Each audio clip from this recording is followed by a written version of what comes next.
Oh wait, there's another one right there. We're good to leave after we kill them. Get him, get him, get him, get him, get him. Oh crap. They're sending out more guys. Are you good? If not, let's get good. It's Tuesday night, and tonight I am playing Satellite Reign.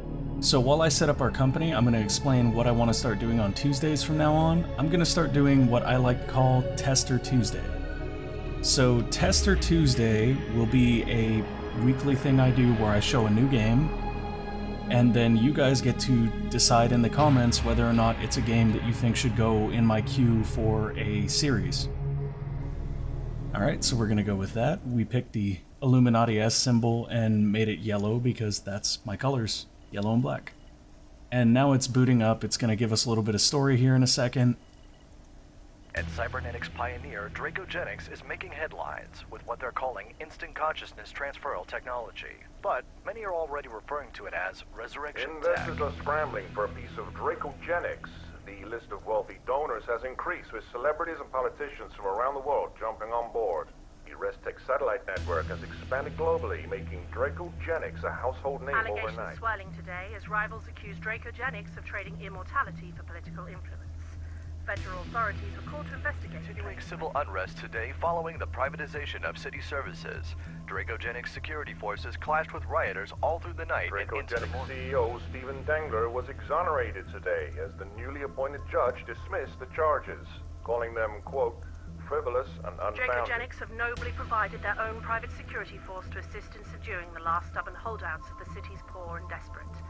They announced the offenders are safely confined to the lower levels of the city where the conflict... Dengler responded today to claims of a new threat from a shadowy corporate rival.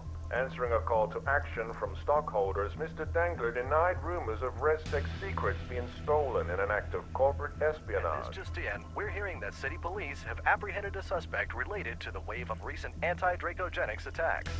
City security forces have the suspect now in custody after a gunfight with police that left several dead. Come in. Okay, comms are a go. Hi, I'm your company contact, providing mission intel and support. Call me Tag. I'll supply data to assist with side jobs. But remember our overall mission here, breaking Dengler's monopoly on ResTech and taking the authority and power it gives him. We're running a ResTech system ourselves, but it's flaky as hell. Its range is limited to our relay beacons, and there are no long-term backups. So if you lose an agent, don't wait all day before hitting upload. It's not perfect, but it might just give us the edge we need. We've re-established a signal with one of our agents, but the others are scattered, so the first thing we need to do is to reassemble the team. Voice comms will be minimal for most of the op. Communications are heavily monitored in the city, so encrypted text is our most secure way of keeping in touch. I'll open up voice channels again when necessary. Good luck. You're gonna need it. Tag out. Okay, so as they just explained, a man named Dengler created a technology called ResTech that allows the human consciousness to be transferred into an empty clone, which is essentially immortality. Now, immortality is a very, very valuable thing, so using this technology, his company, Dracogenics, basically took over everything. We are part of a small company that is trying to steal the ResTech secrets and release them in a more open form so that we can break the stranglehold that Dengler has on the world. Now, you'll note that we are stealing ResTech secrets and the goal is to break Dengler's stranglehold, but they don't specify that we are not in fact going to use them to accumulate power in much the same way. And I have a running theory that somewhere near the end of the game we're going to find out that's exactly what's going on. But for right now, we're just working our way through the tutorial, so it's showing us how to do various things. This is all pretty basic stuff that, you know, I'm not gonna go into except for when we need to. So I just hacked that terminal, and that little circle that's running out is the amount of time I have before the hack breaks. Okay, so I have a warning indicator it's telling us to look at. This tells you how much threat level you have. That sort of works like Grand Theft Auto's star system. It basically means the higher this is, the more dudes that are going to spawn and the harder it's going to be for you to make it out alive. So now they have us moving to cover, and we're trying to stealth past this camera. I have to say, the detection in this game is wonderful. The enemies are very, very good about searching in a manner that makes a lot of sense, and it never gets very silly. Okay, cool. So we snuck into that position, and once it goes past, we'll sneak over here. Now, if you right-click once, you will sneak. If you right-click twice, you will run. So but I just right-clicked twice so that I could run over to this thing and activate it. And they gave us our second teammate. So the first teammate we get is the soldier, the second teammate we get is the support, and we can hit Control A to grab the entire team. I'm gonna go into the menu real quick so that we can take a look at some of the stats and what exactly these classes are. Okay, so right here we have our soldier. We don't have any skill points yet, but soldiers get a variety of cool skills. Everybody gets health, weapon specialist, and pack mule. The soldier also gets hardwiring, which is a form of hacking, rage, which allows them to do increased damage for a short amount of time, draw fire, which forces enemies to attack them and reduces the amount of damage they receive, harden, which decreases all damage they receive but also decreases their speed by 50%, and explosive specialist, which allows them to use grenades. They're very damage oriented, and I honestly so far haven't had a ton of use for them. Like, they're good if you get stuck in a firefight, but I typically try to be a little bit more stealthy. And then we also got access to our support. Now, the support has some nifty stuff. They've got this world scan ability. I'll show that to you when we get out of the menu. It's easier to explain with visuals. They've got field medic, which will allow you to heal the group, mark target, which increases the group's damage on a specific target, team stims. This actually slows down combat. This is incredibly useful because this game is real-time, there's no turns, so if you're trying to swap weapons or something, this can be incredibly valuable. And then leadership, which they can use to reduce everybody else's cooldowns and energy regen increase, and yeah, basically just pumps the group. They are a support, it's what they do. Okay, so we're gonna come up and hack this security system so that we can get through this door. Now, right now, we're still sort of in the tutorial. Once we get out of that, I'm gonna explain the main theme of the game. Oh, it wants me to activate the world scan. So as you can see, the world scan basically takes the game into X-ray mode. You can see all of the connections for security terminals and cameras. You can also see enemies painted in red. Later on, we will see researchers painted in yellow. I'll send him down there and have this person activate this one. See, so this gate is actually held back by 2 terminals. That's kind of rare in my experience so far. But I've only really played the first district because I wanted to save the rest of the content for this series. So now we've opened the door, we're gonna get everybody through, and that is our time limit. Come on, big guy, you can make it. I know you're slower than dirt, but you can do this. Come on, come on, come on, come on, come on. Go, go. Oh, you suck. Okay. It's not a big deal because on this side we have 1 terminal to activate that will open everything. Well, not everything, it'll open this, and that'll let him through. Awesome. So now we've got 2 guys, and they want us to sneak past this guard right here. I'm going to switch out a world scan so we can actually see his flashlight, and that basically represents his view for seeing you. Now, they can see you from quite a ways away, though. Like, it's not limited to that. That's just sort of telling you where their vision arc is. So if we go here right now, even though we're not in that flashlight, he will see us. Ooh, crap. We might actually want to move back. Nope. Okay, we're good. He's going to go that way, and we're just going to follow right behind him. Now, we do not have the ability to hijack a clone yet, which is what I was talking about a second ago. Once we get that ability, we will definitely use it, though. So right now, we'll just sneak right by, because they don't want us to fight yet. That's perfectly fine. You'll see doors like this all over the map. You use them to basically get into areas. Like, almost every area that there's a mission, there's like 5 or 6 different ways you can get into. It just depends on what skills you have available to you and which route you find. Okay, let's see. Coming forward. Okay, so we are stuck behind this gate and we can't hack it because we do not have a hacker. So, what they want us to do is click on this, and yeah, we've determined it's level 1 and that we need a hacker, and we have very low percentage chance to hack with the other 2 guys. Now, it doesn't matter what percent we have because it's not going to let us hack anyway. They want us to use the world scan to find somebody that has the key. There we go. Okay. So, as you can see, they're highlighted in yellow. Now we're going to bribe them for 50 bucks to get the key, and we'll use that key to release our hacker. Now, this is a functional game mechanic. Basically, as you breach these doors, these large restricted doors, you will complete missions and unlock items and all sorts of crazy stuff.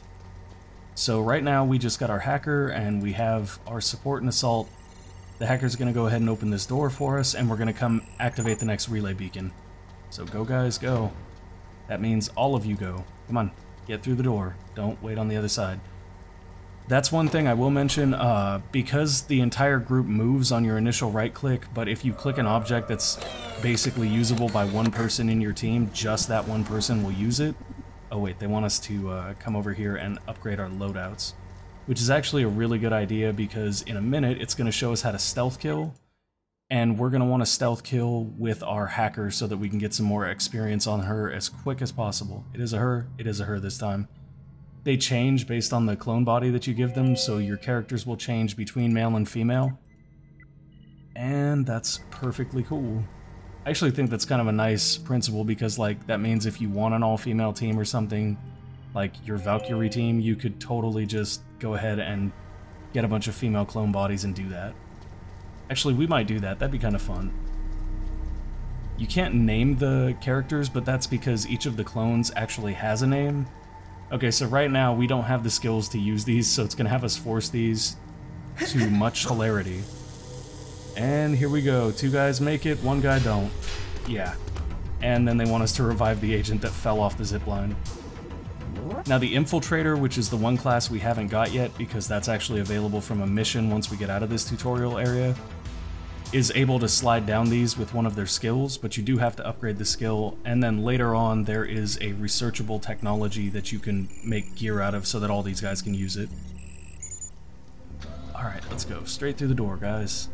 Now we're going to have everybody sort of get into cover right here, and then we're going to switch this guy to his silenced pistol, and hold down Alt, and as you can see we've got, yeah, there we go. Nice little stealth kill. That guy's gone, and we can run now. We don't need to stay here, and these guys are going to come investigate. Oh, we have the ability to hack now, or to hijack clones, so we'll probably end up doing some of that relatively soon. We are getting another clone really easily.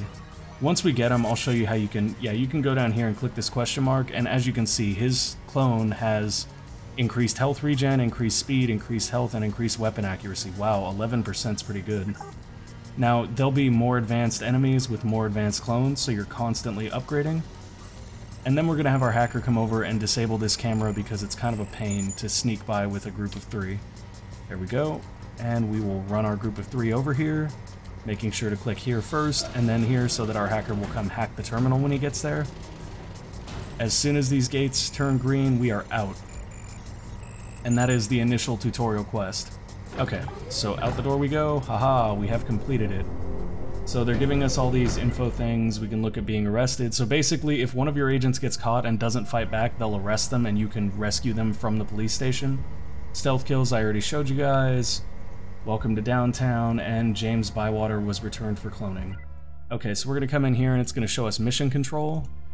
So for mission control, this is essentially our map, and we can zoom out, we can place our own custom pings somewhere if we want to go to that particular place. And we can also go in here and activate the ping for missions. So now it is highlighting where we need to go to get our Infiltrator. So we're going to run over there real quick and grab our Infiltrator. That means this will run a little bit long. I think most of these episodes will probably be about 15 minutes. But for this one, I want to get our whole team put together so we get a nice strong start. I've already shown you guys how to hijack clones. Once we find another relay, and there should be one around here somewhere. There's one over there. Oh, wait, there's one back there. Did we not activate? That's bad. There we go. Come on, guys, come activate the relay.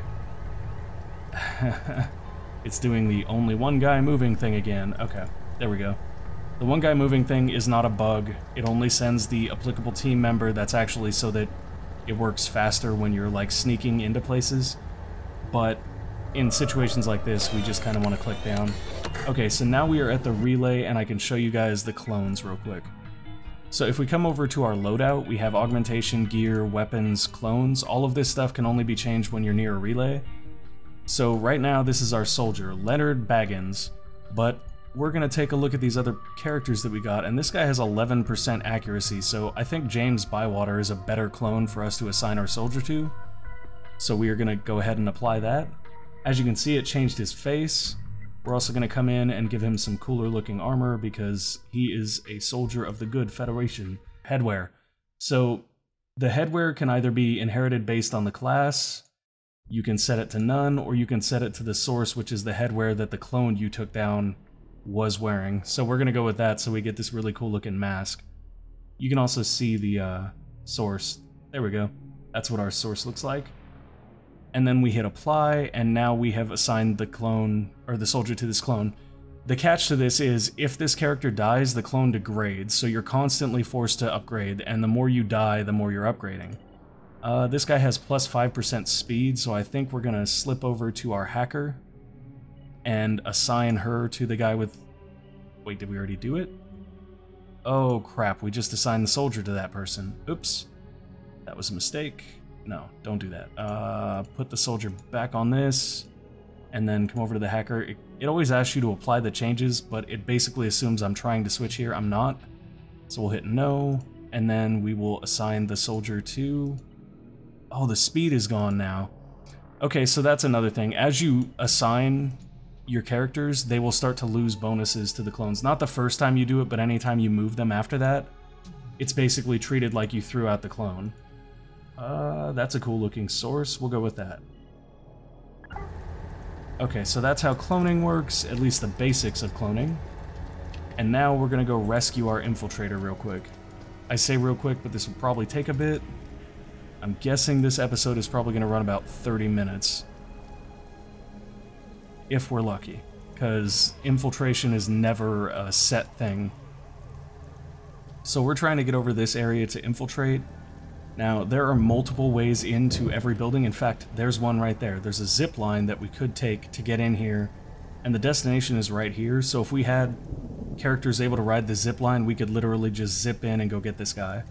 Which brings me to another very important point, but I will get there because right now we just want to get all of our guys over by this door. Okay, so the point I was going to make is that the way this game works is it's sort of like Shadowrun Returns in that it's a very futuristic cyberpunk-y thing, except for instead of being entirely story-driven, this one is more of an open-world thing where you have all these different objectives and you basically select what order you want to complete them in, and depending on which ones you complete, you'll get different benefits sooner or later. Alright, we're in business. The company's got me all set up to help us take Dengler down. His control over Dracogenics gives him control over ResTech, and his control over ResTech gives him control over everyone who wants it. I helped smuggle an older version out of their R&D labs, and we're going to use it to keep your agents in the field despite casualties. But that's a short-term fix. Long-term, a benefactor has supplied us with a virus that we can use to take control of his ResTech satellite systems. Ultimately, our plan is for you to get into Dracogenics' main tower to install the virus directly into their hardware. Right now, though, we've got to build up our company's presence here, working on getting you all the gear, money, and tech that we'll need to make that final assault. Because I don't think they're going to let us just waltz through the front door. Why not? Why won't they? They won't let us waltz through the front door, although that is basically what we're going to end up doing to this police station right here. This is a Dracogenics police station because Dracogenics has taken over everything, and now they are moving to the appropriate place. Good. Oh, nice. And we'll turn on the world scan. As you can see, we're starting to see all these lines that represent power and also represent security terminals. The purple line will lead us to security terminals that shut off cameras. The blue lines will lead us to things that can be hardwired to power down all of the cameras on a grid. This also shuts down all of the cameras, they just do it differently. The main reason for the two different skills, or the main way that I've seen them work, there will be places where it's much more convenient to hardwire something than hack it, and there will be places where it's much more convenient to hack something than hardwire it. So basically, the more skills you have, the more flexible your group is as far as being able to infiltrate. And we're gonna bring them up here. Yeah, we're almost there. So this should be pretty quick and straightforward because there's a pretty easy route. We're gonna hack this terminal to open this door. We're gonna sneak past anyone inside and go up here. Follow this to the end, go through this door, and then rescue our infiltrator. Getting out may be a little bit more difficult. Okay, go ahead and hack. Actually, we're gonna turn on world scan to make sure that there's no officers around. There is not. Also, the officers tend to have... Oh, no. Don't run in. Wait. We're gonna wait for the camera to pass. Now, there are other ways we could infiltrate this. We could also send our hacker over here to shut the cameras off. That would be another way to do it, but I feel like this is faster and simpler. Because we're really not having to go through any cameras or anything, and to do the other way, I would probably send the hacker in alone and bring the rest of the group in afterwards. And that's not super good either. I've done it in several instances where it just made sense because it was easier to move a smaller group, but basically if you send in one team member alone and they get caught, they're dead. Oh crap, there's a guy here. How do we want to handle this? Actually, we're just going to hijack his clone if we can. Yeah, we can, so we're going to do that. The reason we're hijacking him is, like I said, the police tend to have higher stats on their clones, and later on when we begin hacking Dracogenics military facilities, they have really high stats. Okay, let's see what this guy has. 10 health, 9 speed, 9% speed, weapon accuracy of 2%, and health regen of 0.1. Wow, that's kind of terrible on the health regen front, but whatever. And then we'll grab our team and come back down. I'm not sure how long they stay alive if you keep them in your group, but it could be a good way to essentially make yourselves a meat shield if you just go ahead and like hijack one of those guys and then put him in front of the group so that if they're shooting at you, instead they kill him. So once again, we see this mechanic repeat where we go into the restricted area and we come out. Now we have our infiltrator, and our infiltrator brought a prototype with him.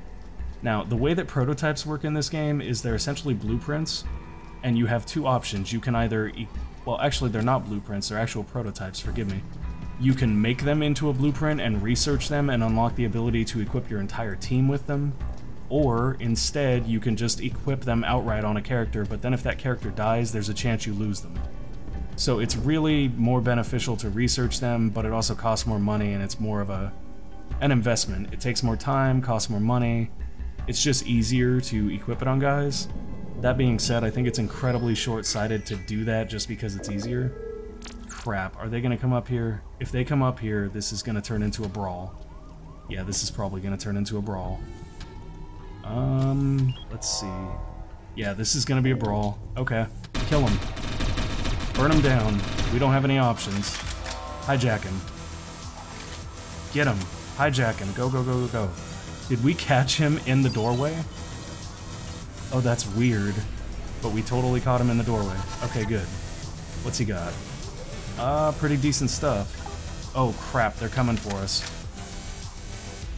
Okay, so this is gonna turn into a very extended firefight now. Not because I wanted it to, but because we essentially got caught. And we're just gonna try to mow these guys down with sheer force. Get him, guys, get him. Don't die, don't die, don't die. Get him, get him, get him. Once we get down to one guy, we may also do another hijacking. Oh crap, they're sending in more guys. As you can see, they'll just keep sending in more guys. Eventually, we've got to try to get out of where we're at so that they don't know where we are. Because they basically search your last known location. So we're gonna run these guys over here. Crap, the camera. Run, run, run, run, run, guys. Run, run. Get cover over here. And start shooting back. Oh crap, I pulled him out of cover. Shoot, shoot, shoot, shoot, shoot. Alright, one of our guys went down. We can bring him back up. There we go. And take this guy out and we're good to launch. Oh wait, there's another one right there. We're good to leave after we kill them. Get him, get him, get him, get him, get him. Oh crap, they're sending out more guys.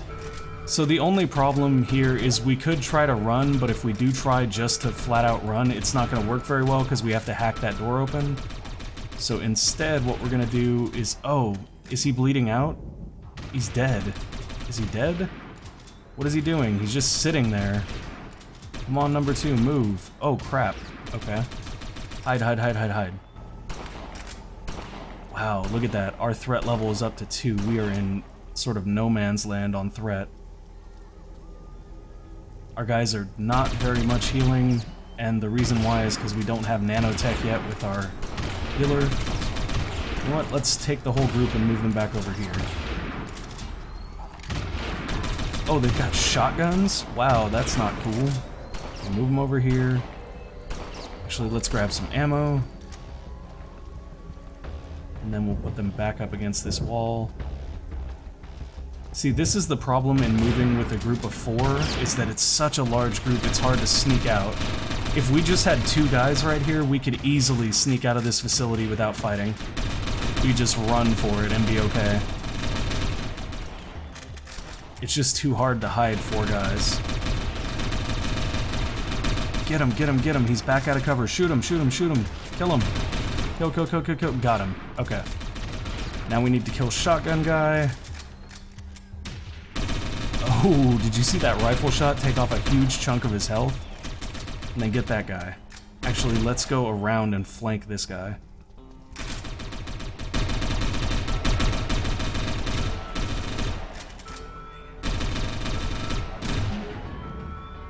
Okay, so they're sending that guy out to our last known location, and what we're gonna do is run like heck and try to get out of our last known location. Screw it, hack the door. Who is shooting us there? I have no idea who's shooting us. I can't even see them. Okay, run out, guys, run out. It's okay, we're out. We did it. We have escaped with our infiltrator. Now the trick is we have to put our weapons away and get hidden. When I say get hidden, I basically just mean stay out of police sight. As you can see, all these guys are kind of looking around. We just need to find somewhere where they're not going to see us and hang there for a minute until our threat level runs off. And as you can see, it goes down slowly. Looks like it's dropping nicely. We should be clear in just a second. We made it.